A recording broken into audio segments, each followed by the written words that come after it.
Capítulo 1. Sara. Num escuro dia de inverno, em que o amarelado e espesso nevoeiro se abatia de tal forma sobre as ruas de Londres, que os candeeiros de rua se encontravam acesos, e as montras das lojas iluminadas como se fosse de noite, uma carruagem avançava muito lentamente pelas espaçosas ruas, transportando uma estranha menininha e o seu pai. A menina, sentada com os pés por baixo do corpo e encostada ao pai, que levava o braço em redor do seu tronco, contemplava pela portinhola, com os seus grandes olhos e uma invulgar e desusada ponderação, as pessoas que passavam na rua. Era uma menina tão nova que ninguém esperava ver um olhar assim no seu pequeno rosto. Seria uma expressão de adulto numa criança de 12 anos, mas Sarah Creel tinha apenas 7. A verdade, porém, era que Sarah passava a vida a sonhar e a imaginar coisas fora do comum, e nem tampouco se recordava de uma altura em que não pensasse acerca dos adultos e do seu mundo. Era como se já vivesse há muito, muito tempo.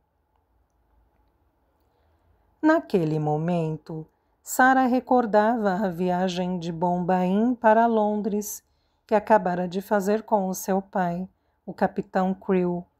Pensava no gigantesco navio, nos lascarins, que passavam silenciosamente de um lado para outro, nas crianças que brincavam no escaldante convés e em algumas das esposas dos jovens oficiais que iniciavam conversa com ela e riam das coisas que ela dizia.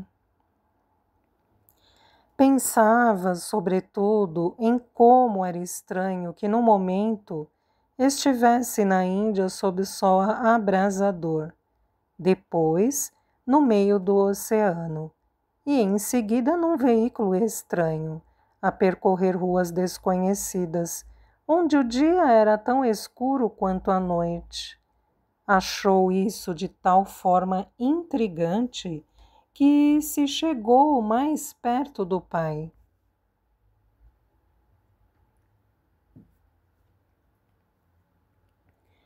Papá, disse ela numa voz baixa e misteriosa, quase um sussurro. Papá, o que é, querida? Respondeu o capitão Creel, estreitando-a contra si e olhando-a nos olhos.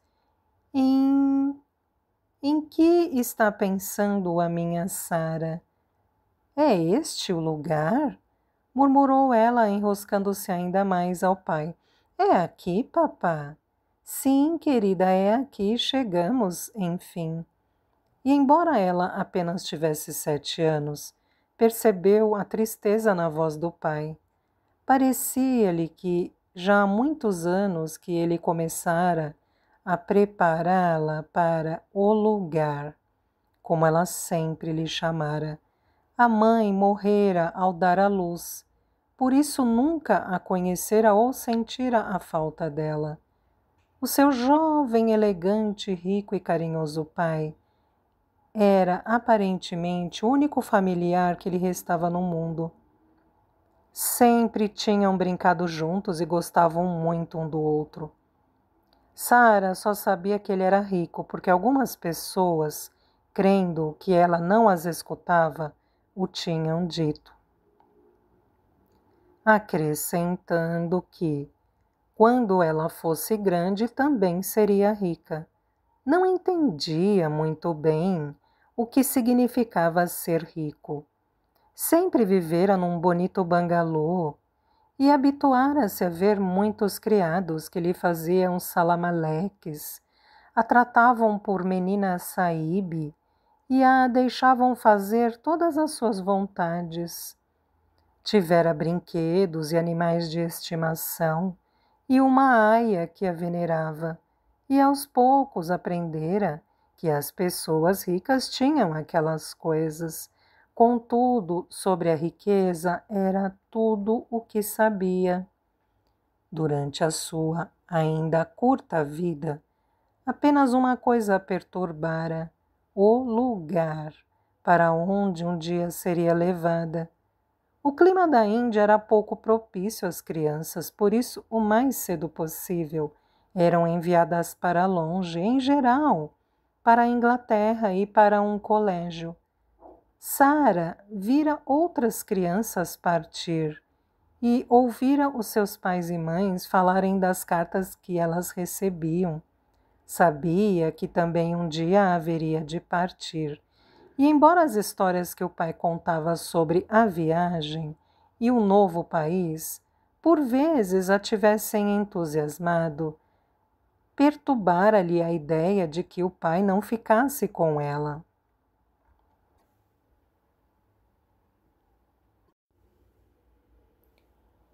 Durante a sua curta vida, apenas uma coisa a perturbara: o lugar para onde um dia seria levada. O clima da Índia era pouco propício às crianças, por isso, o mais cedo possível eram enviadas para longe, em geral para a Inglaterra, e para um colégio. Sara vira outras crianças partir e ouvir os seus pais e mães falarem das cartas que delas recebiam. Sabia que também um dia teria que partir. E, embora as histórias que o pai contava sobre a viagem e o novo país, por vezes, a tivessem entusiasmado, a ideia de que o pai não ficasse com ela a perturbava. Não pode vir comigo para aquele lugar, papá? Não pode vir para a escola também? Eu o ajudo com as lições, dissera-lhe ela quando tinha 5 anos. Não terás que ficar muito tempo, querida. Irá para uma casa bonita, onde encontrará muitas meninas, com as quais poderá brincar. Eu vou te enviar muitos livros e você vai crescer tão depressa que, quando estiver grande e maduro o suficiente para regressar e tomar conta do papá, vai parecer que passou apenas 1 ano. Era uma ideia que lhe agradava: cuidar da casa do pai, andar a cavalo com ele, sentar-se à cabeceira da sua mesa quando ele fosse jantar, conversar com ele, ler os seus livros. Era o que mais queria no mundo. E se para isso tivesse que se separar do pai e partir para aquele lugar na Inglaterra, então teria que se conformar com a partida. Não se interessava muito por outras meninas, mas, se tivesse muitos livros, eles seriam o seu consolo. Gostava de livros acima de tudo, e a verdade era que estava sempre a inventar histórias sobre coisas magníficas e contá-las a si mesma. Por vezes, relatava-as também ao pai, e ele apreciava tanto quanto ela. Nesse caso, já que estamos aqui, o melhor é nos resignar, concluiu ela num tom carinhoso.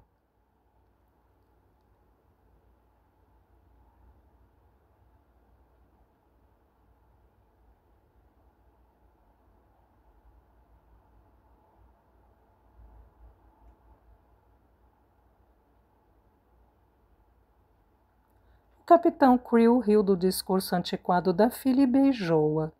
Embora se esforçasse por dissimulá-lo, não estava nem um pouco conformado com a separação. A sua pequena e invulgar Sara fora a sua companhia durante todos aqueles anos. E o capitão estava certo de que se sentiria muito só quando, de regresso à Índia, entrasse no seu bangalô, sabendo que aquela pequena figura de vestido branco não correria ao seu encontro para o receber. Por isso, apertou-a mais contra si. Ao mesmo tempo que o cabriolé chegava à grande e apagada praça, em que se erguia o edifício que constituía o seu destino. Era uma casa sem qualquer interesse grande de tijolos encarnados, igual às restantes que daquele lado da rua tinham sido construídas. A única diferença é que na porta da frente havia uma reluzente placa de cobre com letras pretas gravadas: Miss Minchin, Colégio para Meninas. Já chegamos, Sarah, anunciou o Capitão Krill, esforçando-se por soar animado.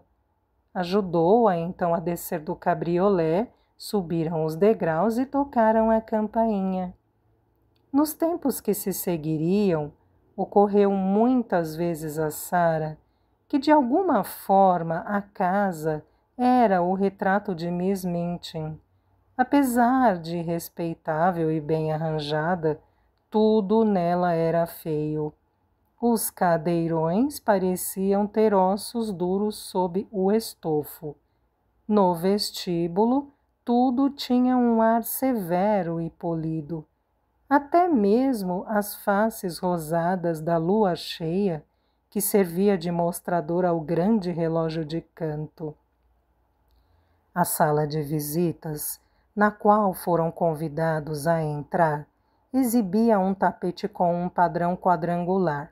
As cadeiras eram angulosas e um pesado relógio de mármore decorava a pesada cornija da lareira, igualmente em mármore. Depois de se sentar numa das duras cadeiras de mogno, Sarah lançou um dos seus olhares rápidos a tudo o que a cercava. Não gosto disso, papá, mas creio que os soldados, mesmo os mais corajosos, também não gostam de ir para a guerra, declarou ela.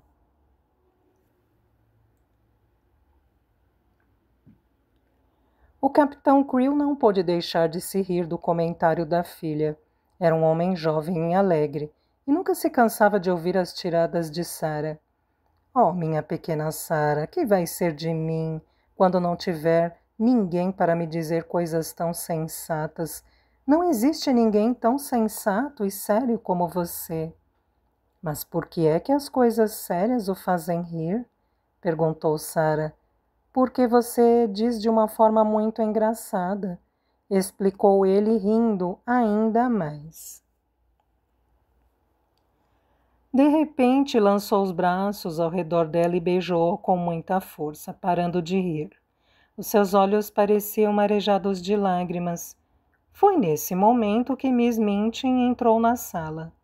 Sarah achou-a um reflexo da casa, pomposa e monótona, respeitável e feia. Os seus olhos eram grandes, frios e inexpressivos. O sorriso largo, frio e impassível. Acentuou-se quando viu Sarah e o capitão Krill. Escutara muitas coisas interessantes sobre o jovem capitão da boca da senhora, que lhe recomendara a sua escola. Entre outras coisas, ficara sabendo que ele era muito rico e que estava disposto a ganhar muito dinheiro com a filha. Será um imenso privilégio assegurar a educação de tão linda e promissora criança, capitão Krill. Lady Meredith falou-me da sua invulgar inteligência. Uma criança inteligente é um verdadeiro tesouro numa escola como a minha, disse Miss Minchin, pegando na mão de Sarah e afagando-a. Sarah manteve-se imóvel, com os olhos fixos no rosto de Miss Minchin. Como de costume, o seu cérebro era atravessado por uma variedade de pensamentos.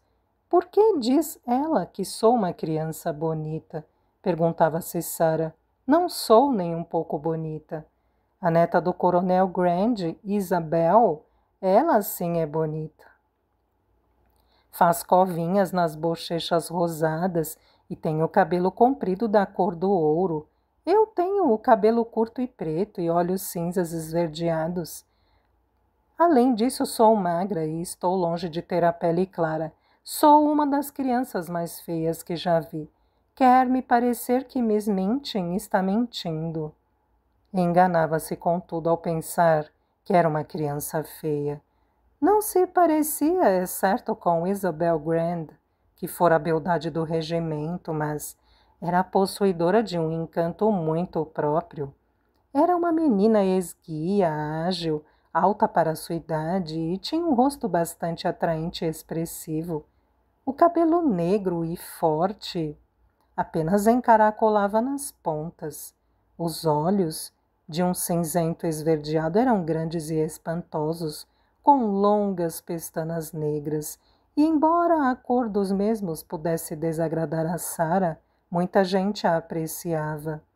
Não obstante, acreditava firmemente que era uma menina feia, e não ficou nem um pouco embevecida com a lisonja de Miss Minchin. Eu estaria mentindo se dissesse que ela era bonita, pensou ainda Sarah, e saberia que estava falando a verdade. Creio que à minha maneira sou tão feia quanto ela. Por que ela afirmou coisa semelhante? Mais tarde, depois de ter ficado conhecendo melhor Miss Minchin, teve a resposta à sua pergunta. Descobriu que ela dizia exatamente a mesma coisa a todos os pais que matriculavam as filhas na sua escola. Sarah deixou-se ficar junto ao pai enquanto ele e Miss Minchin conversavam. Fora trazida para aquele colégio porque as duas filhas de Lady Meredith tinham ali sido educadas e o Capitão Crewe respeitava muito a experiência de Lady Meredith. Sarah iria desfrutar de maiores privilégios do que as restantes alunas. Teria um bonito quarto, uma salinha só para si, um pônei e uma carruagem, e uma criada para fazer as vezes da aia, que fora sua ama na Índia. Não estou nem um pouco ansioso em relação à educação dela, garantiu o Capitão Crewe, com uma das suas risadas bem dispostas e segurando na mão de Sarah. A dificuldade será impedi-la de aprender mais e demasiado depressa. Passa a vida com o nariz enfiado nos livros e não os lê, Miss Minchin. Devora-os, como se fosse um lobacho e não uma menina. Não há livros que lhe cheguem. É preciso estar sempre a comprar livros novos, para adultos, grandes, com muitas páginas, em francês, alemão, mas também em inglês. De história, poesia, biografias, toda a sorte de gêneros. Afaste-a dos livros quando vir que ela está a ler demasiadamente. Mande-a passear de pônei ou sair para comprar uma boneca nova. Ela devia brincar mais com as bonecas. Mas, papá, se eu estiver sempre saindo para comprar bonecas novas, terei mais do que aquelas a que poderei dedicar a minha atenção, argumentou Sarah. As bonecas devem ser como amigas íntimas. A Emily será a minha amiga mais chegada. O Capitão Crewe e Miss Minchin entreolharam-se. Quem é a Emily? Inquiriu ela. Fale, Sarah, incitou o capitão sorrindo. Os olhos cinza esverdeados de Sarah tinham uma expressão muito solene e terna quando respondeu. É a boneca que ainda não tenho e que o papá vai me comprar. Vamos os dois escolhê-la juntos. Chamei-lhe de Emily e vai ser a minha amiga quando o papá for embora. Será com ela que irei falar sobre ele. O sorriso largo e afetado de Miss Minchin tornou-se de novo muito lisonjeador. Que criança incomum, exclamou ela. Mas que menina tão encantadora. Sim, concordou o Capitão Crewe, estreitando Sarah. É uma menina muito querida. Tome bem conta dela por mim, Miss Minchin. Sarah ficou no hotel com o pai durante vários dias, até ele embarcar de regresso à Índia. Visitaram várias lojas juntos e compraram muitas coisas, mais até do que as que Sarah necessitava. Todavia, o Capitão Crewe era um homem jovem, inocente e impulsivo, e queria que a sua menina tivesse tudo o que ela admirasse, e também tudo o que lhe agradasse a ele. Assim, entre os dois adquiriram um guarda-roupa muito mais grandioso do que convinha uma criança de 7 anos, Incluía vestidos de veludo, guarnecidos a peles, vestidos de rendas e outros bordados, chapéus com compridas penas de avestruz, casacos e regalos de arminho, caixas de minúsculas luvas, lenços, meias, numa total abundância que as raparigas atrás dos balcões sussurravam umas para as outras que a estranha menina de olhar solene devia ser no mínimo a princesa de um país estrangeiro ou de um rajá indiano. Por fim encontraram Emily, não sem antes percorrerem variadas lojas de brinquedos e examinarem uma grande quantidade de bonecas. Não quero que se assemelhe a uma boneca, quero que pareça que me escuta quando falo com ela. Sabe, papá, o problema com as bonecas, e inclinou a cabeça para um lado com um ar pensativo, é que dá a ideia de que nunca nos escutam. Assim, viram bonecas grandes, bonecas pequenas, bonecas com olhos pretos, bonecas com olhos azuis, com caracóis castanhos, tranças louras, bonecas vestidas, bonecas sem roupa. Se quando a encontrar ela não tiver roupa, podemos levá-la a uma modista e mandar fazer-lhe vestidos à medida, que ficam sempre melhor, comentou Sara. Depois de uma série de desapontamentos, decidiram seguir a pé para ver melhor as montras, deixando a carruagem segui-los. Tinham passado por 2 ou 3 estabelecimentos sem entrar. Quando, ao se aproximar de uma loja pequena, Sara se sobressaltou. De repente agarrou o braço do pai. — Oh, papá, ali está a Emily! Exclamou. As suas faces ruborizaram-se e a expressão que lhe aflorou aos olhos cinza esverdeados foi a de quem acabara de reconhecer alguém próximo e muito estimado. — Está nos esperando, papá. Vamos lá. Oh, meu Deus! Talvez devêssemos ter alguém que nos apresentasse, disse o capitão Creel. O papá apresenta a mim e eu o apresento a ele, decidiu Sara. Reconhecia assim que a avistei, por isso talvez ela tenha me reconhecido também. Talvez a tivesse reconhecido de fato. Tinha certamente um olhar muito inteligente quando Sara lhe pegou. Era uma boneca grande, mas não a ponto de ser difícil de transportar. O seu cabelo castanho dourado encaracolava quase de forma natural, caindo como um manto em redor dos ombros, e os olhos de um cintilante e límpido azul acidentado exibiam espessas pestanas verdadeiras, não as habituais linhas pintadas. Não há dúvida de que é a Emily, papá, garantiu Sara, segurando a boneca no colo e contemplando-lhe o rosto. Emily foi então comprada e levada a uma loja de roupa para crianças, onde foram tiradas as medidas para um guarda-roupa tão suntuoso quanto o de Sara. Teria também vestidos de renda, de veludo, musselina, chapéus, casacos, roupa interior rendada, luvas, lenços e peles. Quero que ela pareça uma criança que tem uma mãe extremosa. A mãe dela serei eu e ela será a minha companhia, explicou Sara. O capitão Creel teria se divertido muito com as compras, não fosse o triste pensamento que não parava de lhe causar apertos no coração. Tudo aquilo significava que iria separar-se da sua querida e singular companheira. Nessa noite levantou-se da cama e pôs-se a contemplar Sara, que dormia com Emily nos braços. O seu cabelo preto espalhava-se pela almofada, misturando-se com as madeixas castanho-douradas de Emily. Ambas tinham camisas de noite com renda, compridas pestanas que repousavam sobre as suas bochechas. Emily parecia-se de tal forma com uma criança que o capitão Creel se alegrou com a sua presença. Suspirou profundamente e alisou o bigode com uma expressão juvenil. Que tristeza, minha pequena Sara, disse para si mesmo. Você nem imagina como o papá vai sentir tua falta. No dia seguinte, levou-a para a casa de Miss Minchin e aí a deixou. Embarcaria no dia seguinte.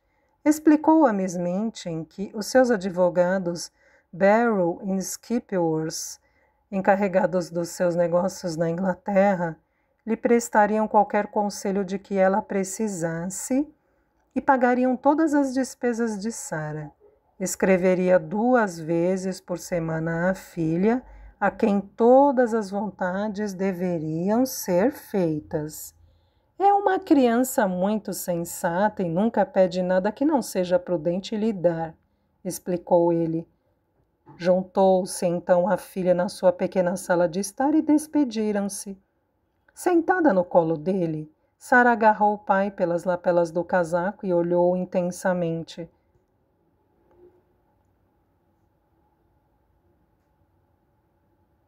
Está observando o meu rosto, querida Sara? Perguntou ele, afagando-lhe os cabelos. Não, já o conheço de cor. O papai está dentro do meu coração. Abraçaram-se e beijaram-se então, como se não conseguissem separar-se. Quando a carruagem se afastou, Sara estava sentada no chão da sua saleta com as mãos a segurar o queixo, seguindo o cabriolé com os olhos, até este ter dobrado a esquina da praça. Emily estava sentada a seu lado, também de olhos cravados na carruagem. Quando Miss Minchin mandou a sua irmã Miss Amélia ver o que a criança estava fazendo, ela descobriu que não conseguia abrir a porta. Eu a tranquei, declarou do interior da sala uma vozinha muito educada e séria. Quero ficar sozinha, por favor. Miss Amélia era atarracada e gorducha e sentia um imenso respeito pela sua irmã. Na verdade, das duas era a mais bem disposta e simpática, mas nunca se atrevia a desobedecer a Miss Minchin. Desceu com um ar quase alarmado para ir informar a irmã. Nunca vi uma criança tão peculiar, mana. Veja, se trancou nos aposentos, mas não faz o menor ruído. Sempre é melhor do que se esperneasse e gritasse, como algumas fazem, respondeu Miss Minchin. Mimada como ela é, estava à espera que pusesse a casa toda em alvoroço, pois se há criança a quem todas as vontades tenham sido feitas, é esta. Eu desfiz as malas e arrumei a roupa dela, disse Miss Amélia. Nunca vi coisa assim. Casacos de arminho e zibeline, roupa interior com verdadeira renda de Valenciennes. A mana já viu algumas das roupas dela? O que lhe pareceram? Pareceram-me perfeitamente ridículas, replicou Miss Minchin num tom ríspido. Mas farão grande vista quando levarmos as crianças à missa do domingo. Pode dizer-se que o pai lhe proveu as necessidades como se ela fosse uma princesinha. No piso de cima, trancadas no quarto, Sara e Emily não desapegavam os olhos da esquina em torno da qual a carruagem desaparecera. O capitão, virado para trás, acenava e lançava beijos, como se não fosse capaz de parar.